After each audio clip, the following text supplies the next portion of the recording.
Understanding evolution is critical in understanding our place in the world. Welcome to Solving Life Histories.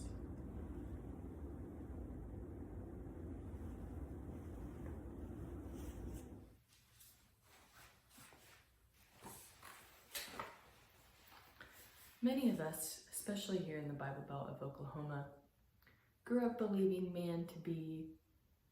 humans to be stewards of the earth. Well, this does not have to be untrue. It does imply a kind of superiority over beings and a necessary supervision by man. The classic depictions of evolution you may have seen and I saw growing up seem to show man as the final product of an evolutionary process involving a chimpanzee and a Neanderthal.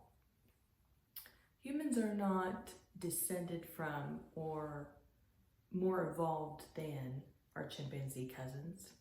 We simply share a common ancestor that was neither chimp nor human. Let's take a look at a map of evolutionary history called a phylogeny. This map is called a phylogeny. It has a root, nodes, and tips of its branches.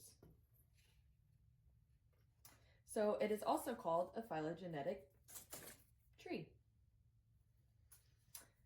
This illustrates evolutionary relationships among organisms over time using shared derived characteristics called synapomorphies as evidence of common ancestry. These synapomorphies can be found at each node before the two new descendant lineages continue. How do we build a phylogenetic tree? So, a dot on the right represents the common ancestor of all the organisms that are to come on the tree. As we follow the species over time, over many, many generations from left to right in this case, it changes in genetics and traits as time goes on.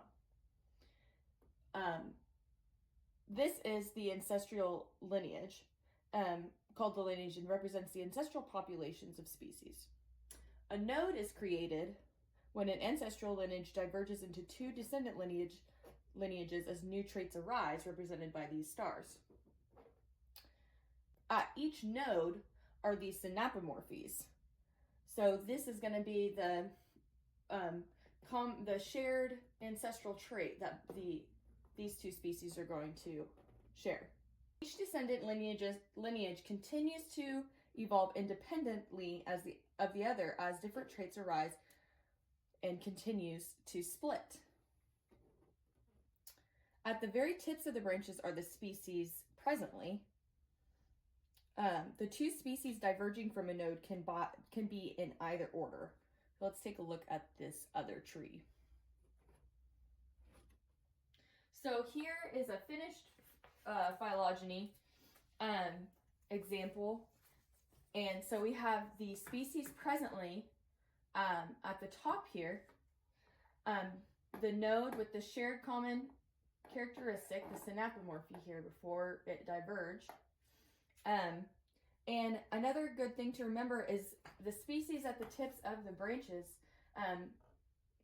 the girl is no more closely related to the frog as the cat is. The cat and the girl are equally related to the frog because these nodes can rotate on, the branches can rotate on the axis of the node. So the cat could be right here, the girl could be right here, and that would still be the same thing. So at each of these nodes, this whole thing can flip around. So how do we determine the relationships between the tips of the tree, the current species? So we trace backwards through the connections in time. In this example, the closest relationship is the human and the cat, because the node is the closest to the tips here. as opposed to the frog and the girl, who you have to go all the way down here before you get their connection.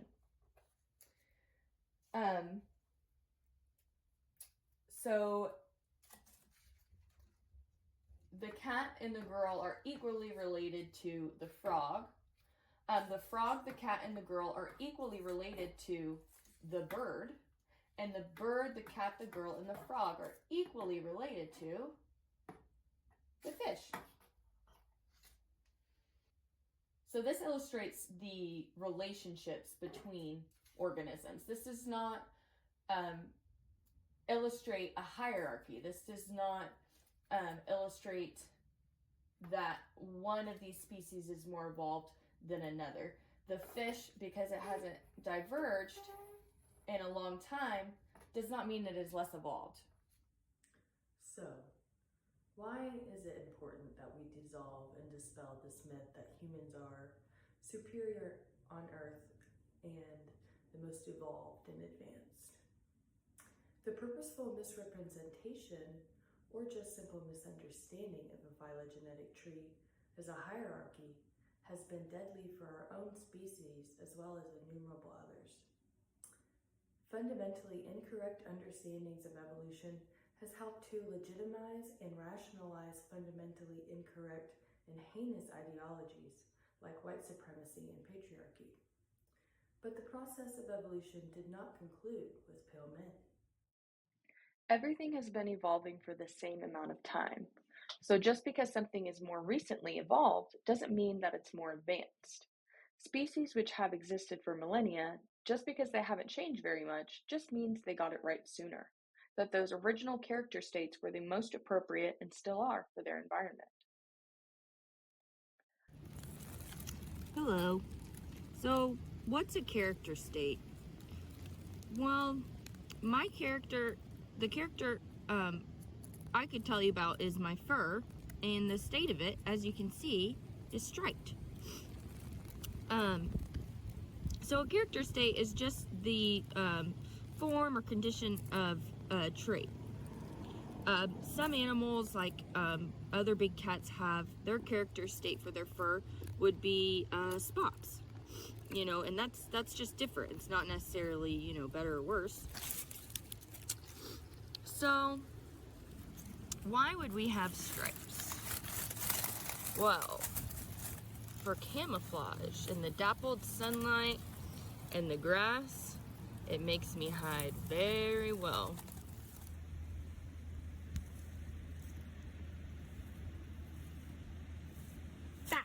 And survive to reproduce.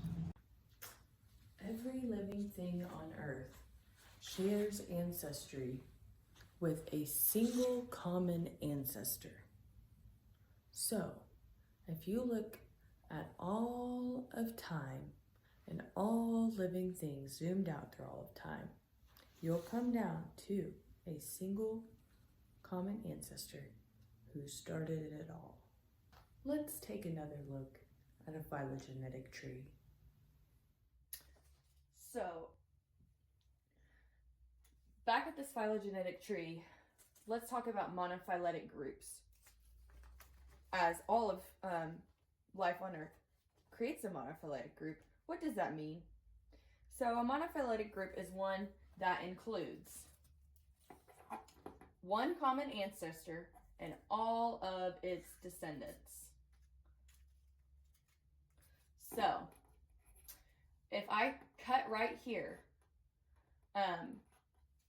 at this most recent common ancestor, so like the cat and the girl, that could be a monophyletic group. The frog, the cat and the girl, that could be a monophyletic group.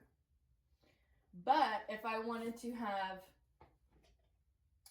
the girl, cat, and bird as one group, well, there's nowhere I could separate them. There's no way I could separate them without including the frog. So these three together would not be a monophyletic group. I think that if people could understand how important everything is for something and how connected everything is to each other, then more efforts would be made, more investment in conservation would be made to sustain biodiversity. Even if people don't know or understand all the details of how it works, if they know it's important, then they'd care more. Evolution is the process of creating new species through the divergence and splitting off from a recent common ancestor. This is driven by forces like, the forces, natural selection, genetic drift, and gene flow. Natural selection is the only form of evolution which leads to adaptation. So what does this process of evolution create? Biodiversity. And why does this matter? You and I, nothing would exist without biodiversity. Natural selection works to single out the best traits to fulfill the organism's purpose of successful reproduction. Popularly, natural selection is thought to be about the survival, about the organism surviving, but people don't understand commonly that survival of the fittest, fitness is all about if you're successfully reproducing. So reproduction, passing down your genes, is the ultimate goal, beyond even survival. So natural selection works to also pick out the best traits for the jobs that the organism has in its ecosystem. Similar ecosystems have similar problems, extort similar solutions, and this leads to the convergent evolution of traits in unrelated species. There are also relationships between traits, and this tells us that these solutions are important. And we will come back to convergent evolution later in the show. Understanding the mechanisms of biodiversity has been fundamental in my understanding of evolution. Let me zoom out for a moment. The nature of energy as a force is to disperse. This constitutive inclination, natural, inherent inclination of the universe to increase its disorder over time, is known as entropy. It is the trend of the universe towards the increasingly chaotic. I like to think about evolution and biodiversity from the perspective of entropy. They are both symptoms of the disorder and chaos, disorder and randomness caused by it. Without these random mutations, there would be no variation, and if there were still life on the planet, it would only be a single species of something that doesn't have to consume any other living thing, so autotrophic, chemotrophic, lithotrophic, and nothing else would exist. So these mutations that are random, these effects are entropy manifesting itself in these processes we can observe. That is why I believe it is not random that at every biological level of organization, high diversity is beneficial. And this is significant, I think, because it reflects the nature of the universe. I'm an anteater, and I need a long, thin tongue to eat bugs. I'm a frog, and I need a long, thin tongue to eat bugs too. This need has created the convergent evolution of long, thin tongues for both of us. Similar traits and behaviors have been repeatedly selected for to solve similar issues experienced by species that are unrelated and do not have a very recent common ancestor. Birds, bats, and butterflies all have wings, not because they're closely related, but because they all needed a mechanism for flight. Just like these guys both needed a mechanism to eat bugs. Hey, I'm a rooster. As you can see, I like to have some more kind of flashy feathers to attract the ladies. Got this big thing on my head, you know, that might not do very well for me for the dog that keeps trying to eat me. His colorful plumage does not help him escape predators or find food. So why would evolution allow such a costly trait that is actually a huge disadvantage in a lot of ways? The answer lies in what the feathers do buy, and that is reproduction.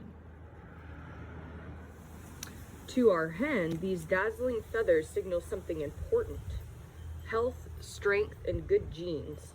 The brighter the feathers, the better chance that her offspring will inherit traits that will help them survive. Sure, these feathers may make me a walking bullseye for foxes and hawks and that dog that's been trying to kill me, but do I care? Nope, my job is to look good, strut my stuff, and make sure the next generation is full of my dazzling genes. What? Yeah, we get it. Flashy feathers mean you're healthy, but let's be real, if you're too busy dodging predators to protect the nest, we've got problems. Well, honey, that's your department. I'm just here to keep the family line looking fabulous. Ah!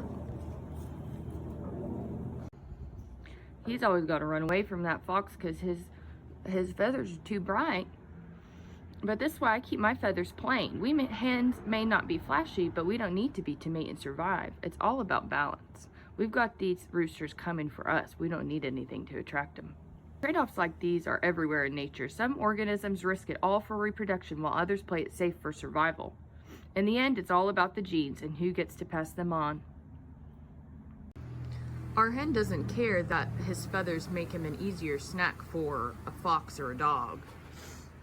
She only cares about the survival of her chicks. Despite the cost to his safety, his feathers will be worth it in reproduction. This is the trade-off. By investing energy into extravagant traits like these feathers, the rooster boosts his chances of mating, even if it shortens his life. Evolution may not always make sense, but every trait tells a story of risks, rewards, and the relentless drive to reproduce.